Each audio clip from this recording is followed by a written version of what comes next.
नहमदुहु व नुसल्ली व नुसल्लिमु अला रसूलिहिल करीम व आलिहि व सहबिहिल किराम अजमईन व मन तबिअहुम बिहसान इला यौमिद्दीन। अम्मा बाद फ़अऊज़ु बिल्लाहि मिनश शैतानिर रजीम। बिस्मिल्लाहिर रहमानिर रहीम। व आमिनू बिमा अंज़लतु मुसद्दिक़न लिमा मअकुम वला तकूनू अव्वल काफ़िरिन बिहि वला तश्तरू बिआयाती समनन क़लीलन व इय्याय फत्तक़ून। सदक़ल्लाहु मौलाना अज़ीम व बल्लगना रसूलुहुन नबियुल अमीनुल करीम व नहनु अला ज़ालिका लमिनश शाहिदीन व शाकिरीन वल्हम्दुलिल्लाहि रब्बिल आलमीन। आइए सबसे पहले अपने आका मौला ताजदार मदीना सल्लल्लाहु तआला अलैहि वसल्लम की बारगाह बेकस पनाह में दुरूद शरीफ का नजराना पेश करें। पढ़ें बावाज़ बुलंद, अल्लाहुम्मा सल्लि अला सय्यिदिना मुहम्मदिन व अला आलि सय्यिदिना मुहम्मदिन व अस्हाबि सय्यिदिना मुहम्मदिन व बारिक व सल्लिम अलैहि। हज़रात गिरामी,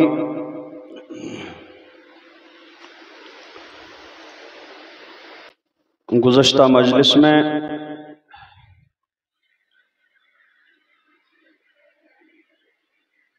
इस आयत करीमा के ताल्लुक़ से यह बात अर्ज की गई थी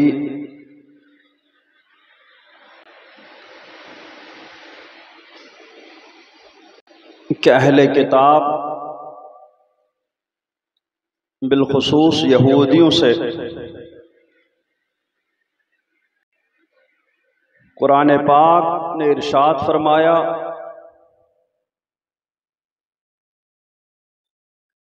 कि ईमान लाओ उस पर जो मैंने नाजिल किया, उसकी तस्दीक करता हुआ जो तुम्हारे साथ है।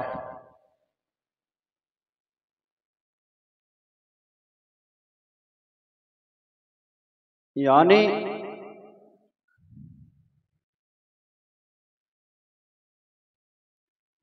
तुम्हें अपनी इस यहूदियत को जिस पर तुम इस वक्त कायम हो छोड़ करके किसी अजनबी दीन को अपनाना नहीं है कि जिस अजनबी दीन से तुम्हें कुछ भी वाकफियत नहीं।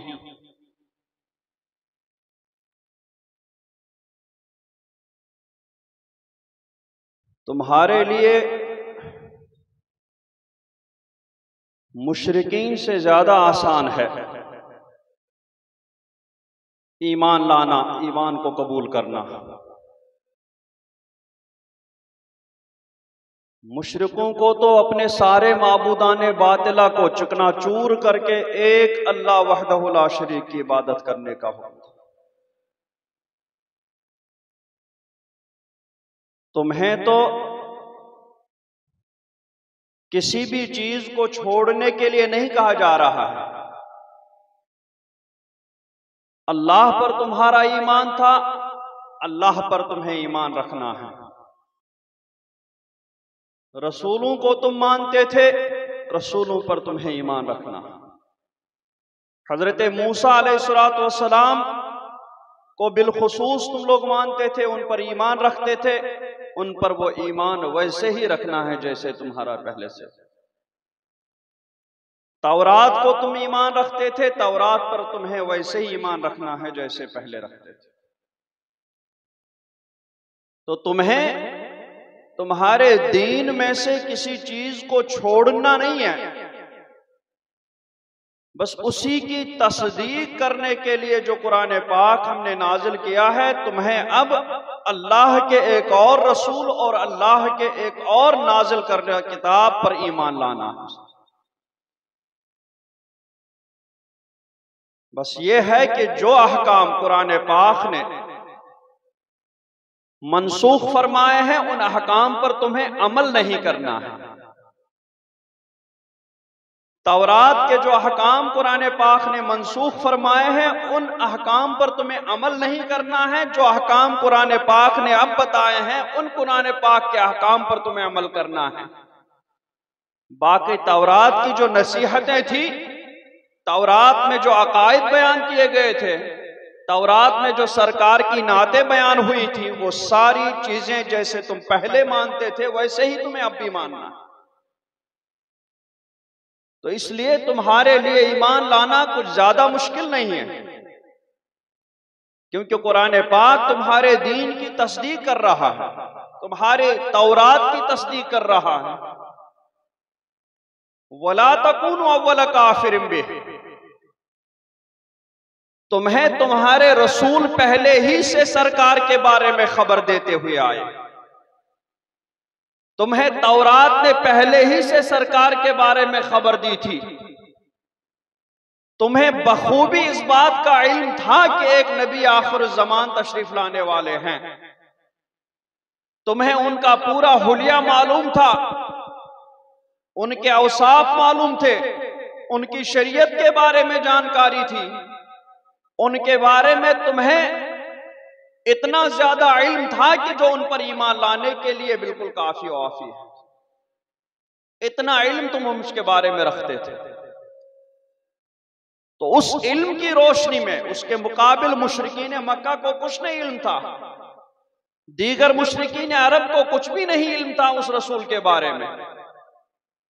तो वो अगर कुछ वक्त के लिए ना मानते तो उन्हें यह था कि पहले हमें मालूमात चाहिए, फिर उसके बाद हम ईमान लाएं। लेकिन तुम्हें पहले ही से मालूमात हासिल थी, तुम्हें तो बिल्कुल सोच विचार भी नहीं करना चाहिए था उन पर ईमान लाने के मामले में। तो होना तो यह चाहिए था कि तुम उन पर ईमान लाने में पहल करते, तुम उन पर ईमान लाने में सबकत करते, तुम पहले मोमिन बन जाते।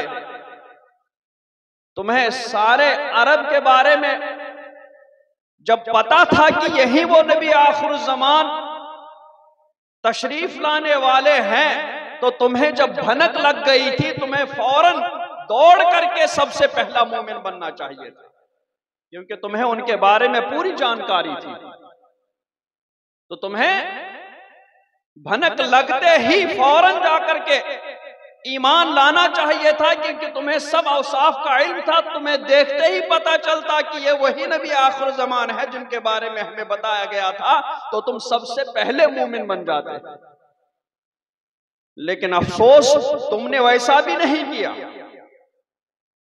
तुम्हें सबसे पहले मोमिन बनना चाहिए था, लेकिन तुम सबसे पहले ईमान लाने वाले नहीं बने।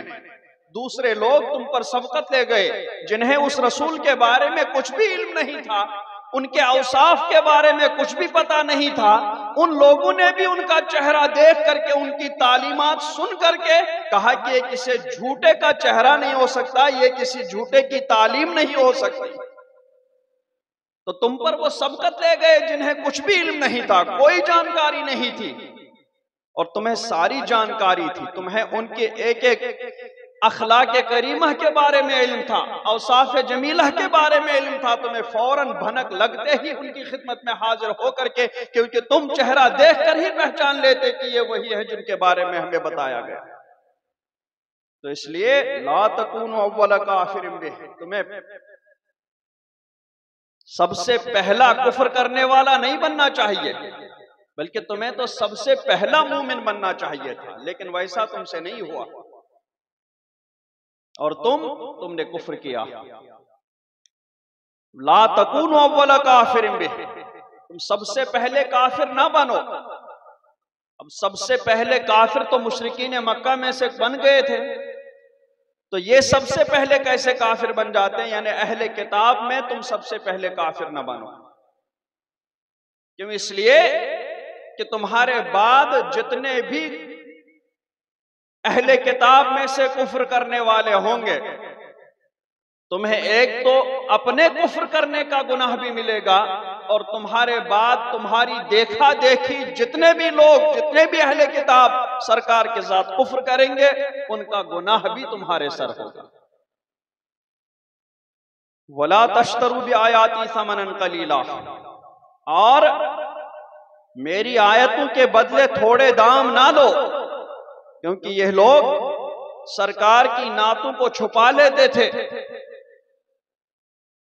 ताकि लोग सरकार पर ईमान ना लाएं, क्योंकि लोग अगर सरकार पर ईमान लाते तो लोगों की तरफ से इनके लिए जो मुकर्रर था नजराना वगैरह, वो सब नजराना बंद हो जाता, जो सदका ज़कात इनके पास पहुंचते थे वो सब कुछ बंद हो जाता।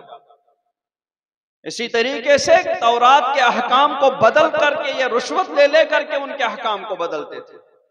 उन्हें बताया गया कि ला तश्तरू बिआयाती समनन कलीला, ये जो तुम तौरात की आयतें बेच रहे हो इनको बेचना बंद कर दो।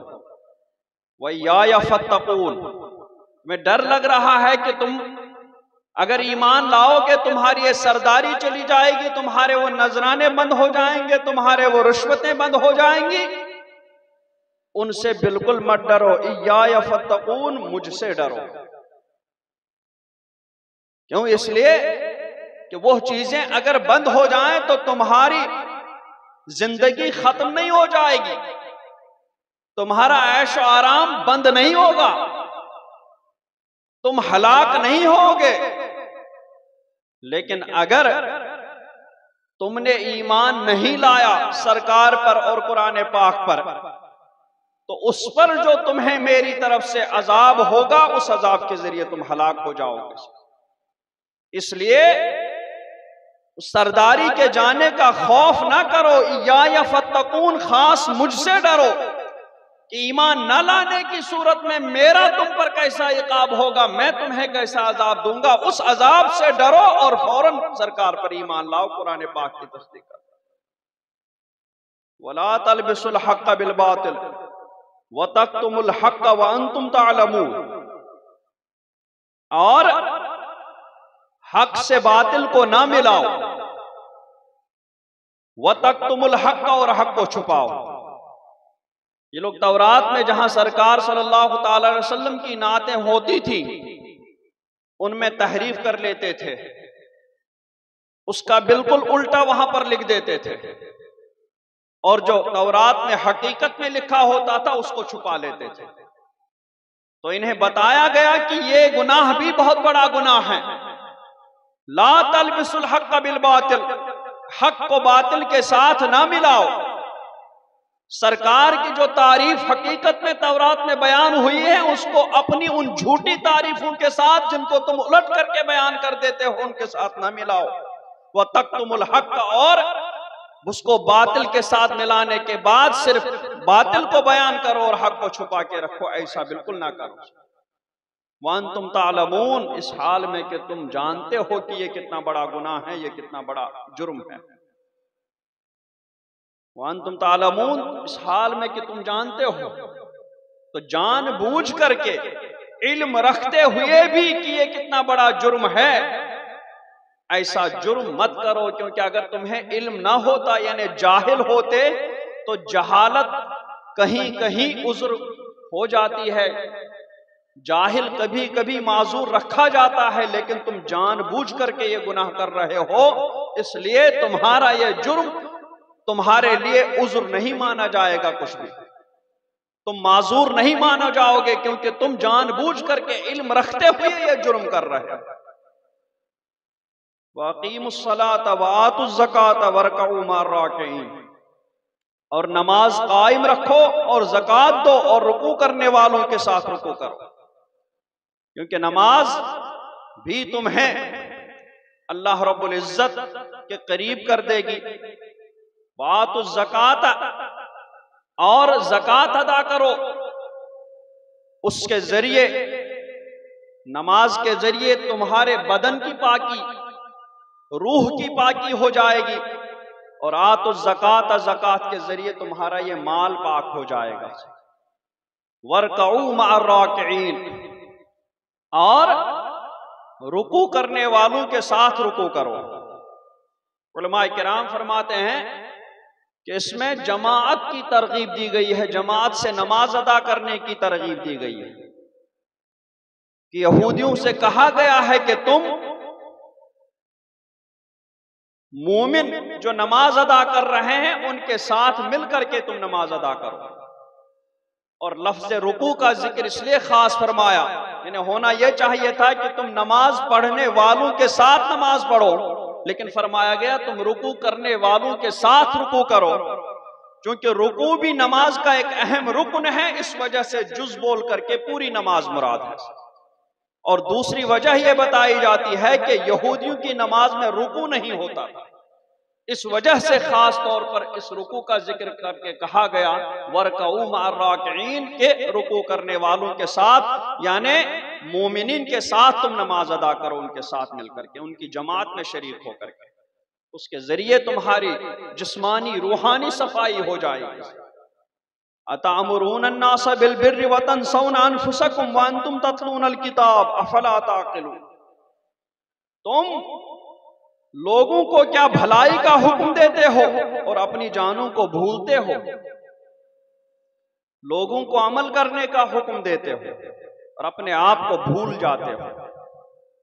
उलमाए किराम फरमाते हैं कि यह लोग जब उनका कोई करीबी रिश्तेदार मोमिन ईमान लाता था, मोमिन हो जाता था, तो ये तन्हाई में जब उससे मिलते थे तो उससे कहते थे कि इस दीन पर कायम रहना, यही वही दीन है जिसकी खबर हमारी किताब में दी गई।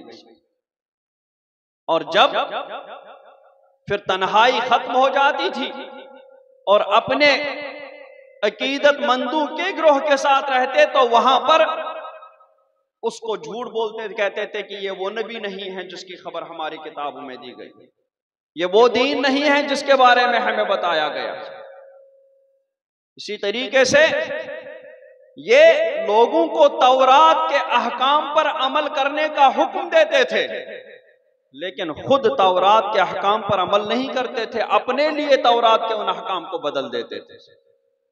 तो इन्हें बताया गया क्या तामुरून अन्नास बिल बिर्र, कि तुम लोगों को भलाई का हुक्म देते हो, व तंसौना अनफुसकुम, और अपने आप को भूल जाते हो।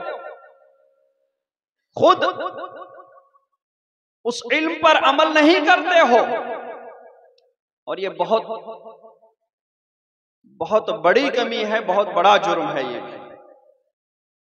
अपने इल्म पर अमल ना करना। ये इंसान के लिए बहुत बड़ी महरूमी है कि उसके पास आग से बचने के लिए हथियार मौजूद है, वो दूसरे को आग से बचने के लिए वो हथियार भी बता रहा है, लेकिन वो दूसरा उस पर अमल करके उस आग से अपने आप को बचा रहा है, लेकिन ये खुद उस पर अमल करके अपने आप को उस आग से नहीं बचा रहा है।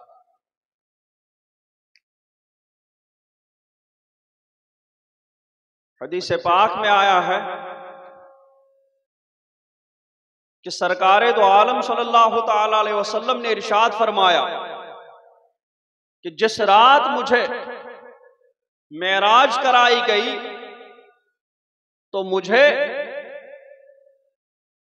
कुछ लोगों के पास से मैं गुजरा जिनके होंठ आग की कैंचियों से काटे जा रहे थे। तो मैंने हजरत जिब्रील से कहा कि ये कौन लोग हैं? तो हजरत जिब्रील ने कहा कि ये आपकी उम्मत के खुतबा हैं, ये आपकी उम्मत के मुकर्रीन हैं, कि जो लोगों को भलाई का हुक्म देते थे और खुद उस पर कभी भी अमल पैरा नहीं होते थे, खुद उस पर अमल नहीं करते थे।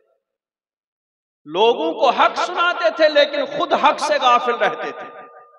लोगों को इल्म पढ़ाते थे लेकिन खुद उन्हें उस इल्म से कोई नफा नहीं पहुंचता था, खुद वो उस इल्म से हासिल नहीं कर पाते थे।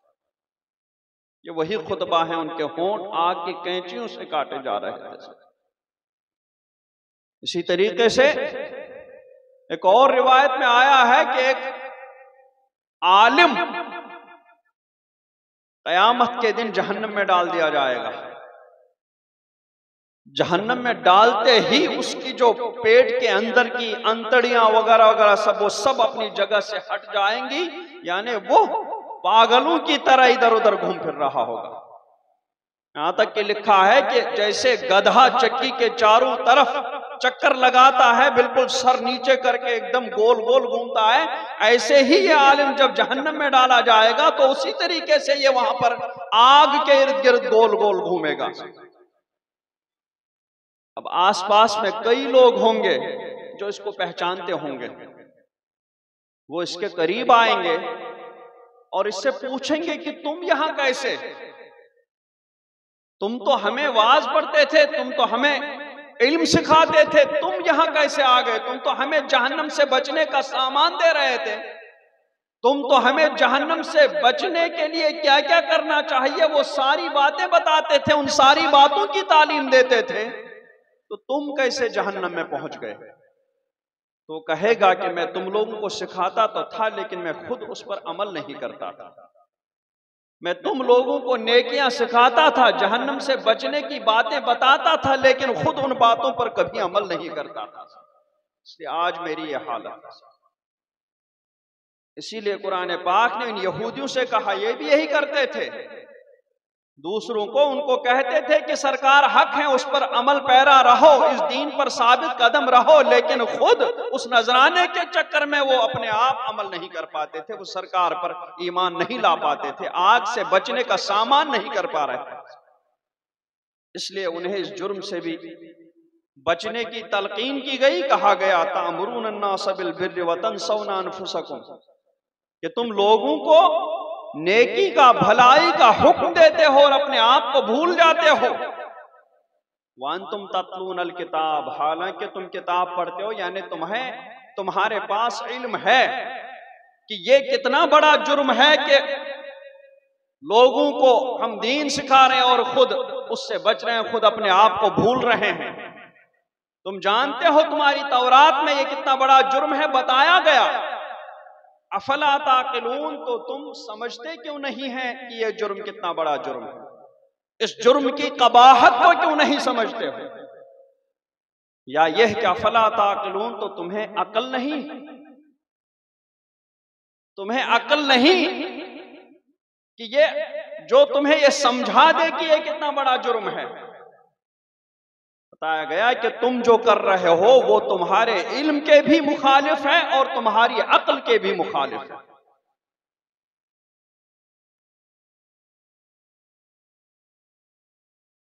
दोनों चीजें चाहिए। इल्म हासिल करने के बाद अगर अक्ल नहीं हो आदमी के पास, इल्म ज्यादा हो जाए और उसके मुकाबले में अक्ल कम हो जाए तो वो भी हलाक हो जाता है। जिसका इल्म उसकी अक्ल पर गालिब आ जाता है वो भी फिर गुमराही के दलदल की तरफ चला जाता है। इसलिए उस इल्म को कंट्रोल करने के लिए अक्ल चाहिए। कहते हैं कि 1 मन इल्म के लिए 10 मन अक्ल चाहिए। इब्ने तैमिया के बारे में बताया गया बहुत बड़ा आलिम था। 40 साल के अंदर अंदर ही उसके इल्म की शोहरत इतनी दूर चली गई थी, उसके इल्म का शोहरा इतना फैल गया था कि उसकी सवानिह के बारे में किताबें लिखी जाने लगी थी। यहां तक कि दावा किया गया था कि जिस हदीस को इब्ने तैमिया नहीं जानता वो हदीस नहीं हो सकती। लेकिन 40 साल से पहले तक उसके इल्म को उसकी अक्ल कंट्रोल किए हुए थी, उसके इल्म पर उसकी अक्ल गालिब थी। इसलिए 40 साल तक उसने बहुत अच्छे अच्छे किताबें भी लिखी, बहुत अच्छे उलमाए किराम के साथ ताल्लुकात रहे। लेकिन 40 साल के बाद उसका इल्म उसकी अक्ल पर हावी हो गया, उसका इल्म गालिब आ गया और अक्ल मगलूब हो गई। और उसके बाद उसका क्या हश्र हुआ, वो अपने से बड़ा किसी को आलिम नहीं समझता था। यहां तक कि फिर वो अपने इमाम को भी, जिसकी वो तकलीद करता था, उनको भी अपने सामने खातिर में न ला सकता था, उनको भी अपने सामने कुछ नहीं समझता था। इतना ज्यादा उसका इल्म उसकी अक्ल पर गालिब हो गया और आखिरकार वो गुमराही के दलदल में फंस गया। इसलिए इल्म के साथ साथ अफला ताकिलून, क्या तुम्हें अक्ल नहीं जो तुम्हें समझाए कि इल्म होते हुए भी उसके खिलाफ करना, इल्म होते हुए भी उस पर अमल ना करना, और जो तुम्हें यह समझाए कि खुद अमल ना करना और दूसरों को अमल करने का हुक्म देना, यह कितनी बुरी बात है, कितना बड़ा जुर्म है। वस्तईनु बिस्सब्र वस्सलाह, और नमाज, सब्र से मदद मांगो, नमाज से मदद मांगो, क्योंकि ईमान लाने के बाद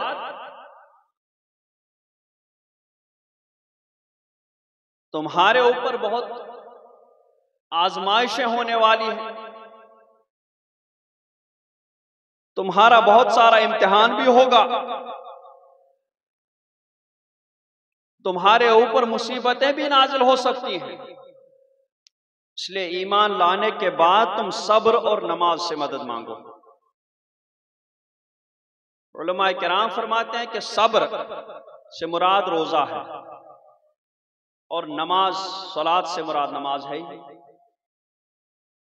तो खास इन दो चीजों का हुक्म उन्हें इसलिए दिया गया क्योंकि रोजा ये आदमी को दुनिया से, आदमी के दिल को दुनिया से दूर कर देता है, क्योंकि आदमी के दिलों की ख्वाहिशात को ये तोड़ देता है। दुनियावी ख्वाहिशात, नफसानी ख्वाहिशात को रोजा तोड़ देता है। तो रोजे के जरिए आदमी दुनियावी और नफसानी ख्वाहिशात से बाहर आ जाता है, और नमाज के जरिए आदमी अल्लाह तबारक व तआला के करीब हो जाता है, आखिरत के करीब हो जाता है। तो इसलिए रोजा और नमाज का हुक्म दिया गया कि रोजा उसको दुनिया के इन ख्वाहिशात से, नफसानी ख्वाहिशात से बाहर निकाल देता है, और नमाज उसको आखिरत के करीब कर देती है। रोजा दुनिया से दूर कर देता है, नमाज आखिरत से करीब कर देती है। तो इसलिए इन लोगों को रोजा और नमाज का हुक्म दिया गया। वस्तईनु बिस्सब्र, फिर सब्र कहते हैं नफ्स को उसकी नापसंदीदा चीज पर रोक लेना। अब नफ्स को क्या क्या नापसंद है, अगर कोई आफत, मुसीबत नाजिल हो जाए, यह भी नफ्स को पसंद नहीं है। तो इसलिए उस मुसीबत में नफ्स को रोके रखना, बेचैन ना होने देना, बेसब्र ना होने देना, अल्लाह के लिए शिकायत का एक लफ्ज भी मुंह से न निकाले देना, यही मुसीबतों पर सब्र करना है। और दूसरा, नफ्स को नेकियां बहुत नापसंद है, तो नफ्स को नेक कामों में लगाना, यही सब्र है। तीसरा, नफ्स को गुनाहों से दूर रहना बहुत नापसंद है, तो नफ्स को गुनाहों से दूर रखना, यही सब्र है।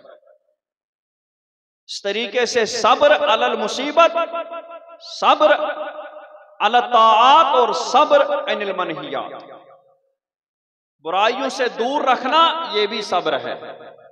नेकियों में लगा देना, यह भी सब्र है। और मुसीबतों के वक्त बेसब्र ना होना, बेचैन ना होना, यह भी सब्र है। मैं गया वस्तईनु बिस्सब्र वस्सलाह, सब्र से मदद मांगो और नमाज से मदद मांगो, क्योंकि सब्र भी मुसीबत को आसान कर देता है। वो भी जबान पर शिकायत नहीं लाने देता, और नमाज को भी मुसीबत दूर करने में बहुत बड़ा दखल है। सरकारे दो आलम सल्लल्लाहु तआला अलैहि वसल्लम के बारे में रिवायत में है कि कान इज़ा हज़बहु अम्रुन फ़ज़िअ इला सलात, कि जब भी कोई मुसीबत आती थी, सरकार फौरन नमाज में मशगूल हो जाते थे।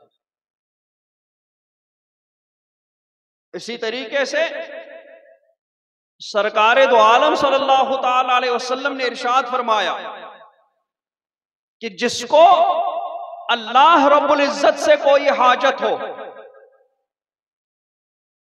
या किसी इंसान से कोई हाजत हो और वो चाहता है कि मेरी वो हाजत पूरी हो जाए, अल्लाह तबारक व तआला मेरी उस हाजत को पूरा फरमा दे, इंसान मेरी उस हाजत को पूरा फरमा दे।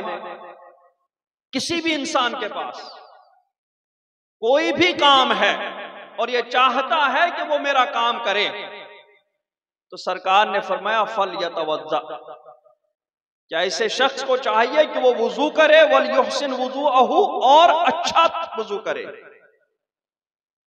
सुम्मल युसल्ली, फिर उसके बाद रकातैन 2 रकात नमाज अदा करे, सुम्मा युस्नी अल्लाह, फिर 2 रकात नमाज अदा करने के बाद अल्लाह की सना बयान करे, व युसल्ली अला नबी सल्लल्लाहु तआला अलैहि वसल्लम, और सरकारे दो आलम सल्लल्लाहु तआला अलैहि वसल्लम पर दुरूद भेजे, वल यकुल, और अल्लाह की हम्द व सना करने के बाद सरकार सल्लल्लाहु तआला अलैहि वसल्लम पर दुरूद शरीफ भेजने के बाद फिर कहे ला इलाहा इल्लल्लाहुल हलीमुल करीम, सुब्हानल्लाहि रब्बिल अर्शिल अज़ीम, अल्हम्दुलिल्लाहि रब्बिल आलमीन, अस्अलुका मूजिबात रहमतिका व अज़ाइम मग़फ़िरतिका वल गनीमत मिन कुल्लि बिर्रिन व सलामत मिन कुल्लि इस्मिन, ला तदअ ली ज़म्मन इल्ला गफ़रतहु वला हम्मन इल्ला फ़र्रजतहु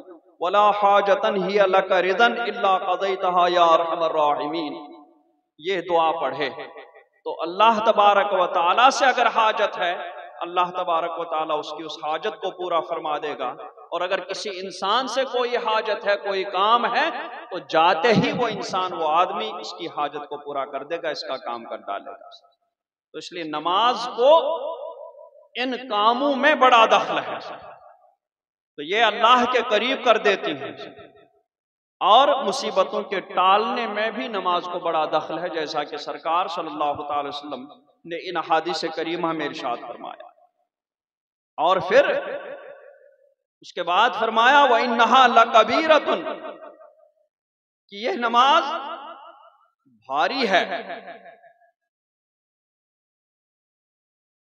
इसमें मशक्कत होती है, लेकिन किन को, इल्ला अलल खाशिईन, मगर उन लोगों को नहीं कि जो मुतमईन रहते हैं, जो सुकून में रहते हैं, उन्हें यह नमाज भारी नहीं लगती। जो अच्छे से वुजू करके आते हैं, उनके आज़ा बहुत सुकून में रहते हैं नमाज को अदा करते वक्त, वो क़याम करते हैं तो बहुत इत्मीनान से करते हैं, रुकू करते हैं तो बहुत सुकून से करते हैं, सजदा करते हैं तो बहुत सुकून में करते हैं, ज़ाहिरी आज़ा उनके बहुत पुरसुकून रहते हैं। इसी तरीके से दिल खुजू में रहता है, यानी दिल उनका अल्लाह तबारक व तआला के सामने झुका रहता है, ज़ाहिरी आज़ा पुरसुकून रहते हैं, और दिल अल्लाह रब्बुल इज्जत की तरफ मुतवज्जह रहता है। तो ऐसी नमाज पढ़ने वालों पर नमाज भारी नहीं होती है, क्योंकि पुरसुकून हालत में और अपने दिल को अल्लाह तबारक व तआला की तरफ मुतवज्जह करने में उन्हें जो रूहानी जिस्मानी सुकून मिल जाता है, वो चाहते हैं कि हम देर तक इसी हालत में रहें, हम देर तक नमाज पढ़ते रहें। उनके सजदे लंबे हो जाते हैं, उनके रुकू लंबे हो जाते हैं, उनका क़याम लंबा हो जाता, तो पूरी पूरी रात खड़े रहते हैं, उन्हें पता नहीं चलता। पूरी पूरी रात एक ही रकात में, एक दो ही रकात में गुजार करके पूरा कुरान पाक पढ़ लेते हैं, लेकिन उन्हें एहसास तक नहीं होता है कि हम रात भर जागे हैं, हम रात भर नमाज में मशगूल थे, क्योंकि उन्हें उसमें लज्जत मिल जाती है। और जिनकी हालत ये नहीं होती है, उनको ये लगता है कि हम कब सलाम फेर करके निकल जाएं, हम कब नमाज, वो रुकू भी आधा अधूरा कर लेते हैं, वो सजदा भी आधा अधूरा कर लेते हैं, न रुकू से इत्मीनान के साथ खड़े होते हैं, न सजदे से इत्मीनान के साथ खड़े होते हैं। उन्हें यह रहता है कि कब रुकू करूं, अगर इमाम साहब रहता है तो इमाम ही के तरफ जहन रहता है कि कब रुकू करें और फौरन हमारी नमाज हो जाए, कब सलाम फेरें तो हमारी नमाज जल्दी हो जाए। तो ऐसे लोगों पर नमाज बहुत भारी होती है, लेकिन जो उस तरीके से पढ़ने वाले होते हैं उन पर नमाज कुछ भी भारी नहीं होती।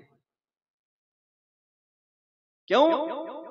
इसलिए कि उनका ये हाल रहता है कि अल्लज़ीना यज़ुन्नून अन्नहुम मुलाक़ू रब्बिहिम व अन्नहुम इलैहि राजिऊन।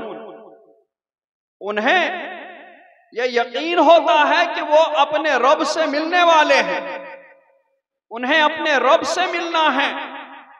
व अन्नहुम इलैहि राजिऊन, और उसी की तरफ उन्हें फिरना है। इस बात का उन्हें यकीन रहता है। इस वजह से वो उसी हालत में रहते हैं, उसी कैफियत में रहते हैं। वो नमाज की हालत में दिल से अल्लाह तबारक व तआला के जलवे देखते रहते हैं, दिल से उसकी तरफ मुतवज्जह रहते हैं, और उन्हें यकीन रहता है कि अब हमें जल्दी ही रब से मुलाकात करनी है। इस दुनिया में तो ये नहीं होता कि उनको दीदार हो जाए, लेकिन उन्हें यकीन रहता है कि हमें इसके बाद अल्लाह तबारक व तआला का दीदार करना है। व अन्नहुम इलैहि राजिऊन, और उन्हें यह यकीन रहता है कि उन्हें उसी की तरफ लौटना है, उसी की तरफ जाना है। तो नमाज की हालत में उन्हें यह सुकून मिलता है, नमाज की हालत में उन्हें यह इत्मीनान मिलता है। इसीलिए सरकार सल्लल्लाहु अलैहि वसल्लम ने इरशाद फरमाया, जुइलत कुर्रतु ऐनी फिस्सलाह, कि मेरी आंखों की ठंडक नमाज में रखी गई है। दूसरी रिवायत में फरमाया, सलात मेराजुल मोमिनीन, कि नमाज मोमिनों का मेराज है। सरकार का मेराज तो वो था कि सरकार ने अपनी चश्माने मुबारक से अल्लाह रब्बुल इज्जत का दीदार किया। लेकिन हमारी मेराज ये है कि हम मुसल्ले पर जा करके नमाज में मशगूल हो जाएं और दिल से अल्लाह तबारक व तआला की तरफ मुतवज्जह हो जाएं, यही हमारी मेराज है। क्योंकि यहां हमें सिर्फ अल्लाह तबारक व तआला का जलवा नजर आ सकता है, उसके दीदार उस तरीके से नजर नहीं आ सकता, क्योंकि हमारी आंखें उस काबिल नहीं है। और सरकार ने फरमाया, अक़रबु मा यकूनुल अब्दु इला रब्बि व हुवा साजिदुन, कि बंदा अल्लाह तबारक व तआला से सबसे ज्यादा करीब उस वक्त रहता है जब वो सजदे की हालत में रहता है। उस वक्त वो सबसे ज्यादा अल्लाह तबारक व तआला के करीब रहता है। यानी जब तवाज़ु में वो इंतहा को पहुंच जाता है, क्योंकि तवाज़ु की, जिस्मानी तवाज़ु की सबसे आखिरी हद यह है कि अपना सर आदमी जमीन पर रख दे, जिस्मानी तवाज़ु की यह हद है। तो जब आदमी इस हद तक पहुंच जाता है तो उस वक्त सरकार ने फरमाया कि वो सबसे ज्यादा कुर्बत उसको उस हालत में अल्लाह तबारक व तआला के करीब हो। जबकि अल्लाह तबारक व तआला बुलंद वाला, हर चीज से मुताली, लेकिन बंदे के सबसे ज्यादा करीब वो उस वक्त होता है जब बंदा बिल्कुल सबसे ज्यादा गिरी हुई हालत में हो। उस वक्त अल्लाह तबारक व तआला के सबसे ज्यादा करीब होता है। और लिक़ा से मुराद वही कि अल्लाह तबारक व तआला के पास जाना है, उसी की तरफ फिरना है और उसी की तरफ लौटना है। वो हमें वहीं पर आमाल की का जो है वो जज़ा अता फरमाएगा, आमाल का बदला अता फरमाएगा। और जब आदमी यह यकीन करे कि हमें उसी की तरफ जाना है, तो ये उसको सब्र करने में आसानी पैदा कर देगा। इससे उसको सब्र करने में आसानी पैदा हो जाएगी जब उसे यकीन हो कि हमें अल्लाह की तरफ जाना है। इसीलिए मुसीबत नाजिल होते वक्त में कहा गया कि मुसीबत नाजिल होते वक्त में पढ़ लिया करें इन्ना लिल्लाहि व इन्ना इलैहि राजिऊन, हम अल्लाह के हैं और उसी की तरफ हमें लौटना है। क्योंकि जब अल्लाह की तरफ लौटना ये बंदा जहन में रखे कि हमें उसी के पास जाना है, तो उसे सब्र करने में भी आसानी पैदा हो जाएगी। वसल्लल्लाहु तआला अला खैरि खल्क़िही मुहम्मद व अला आलिहि व सहबिही।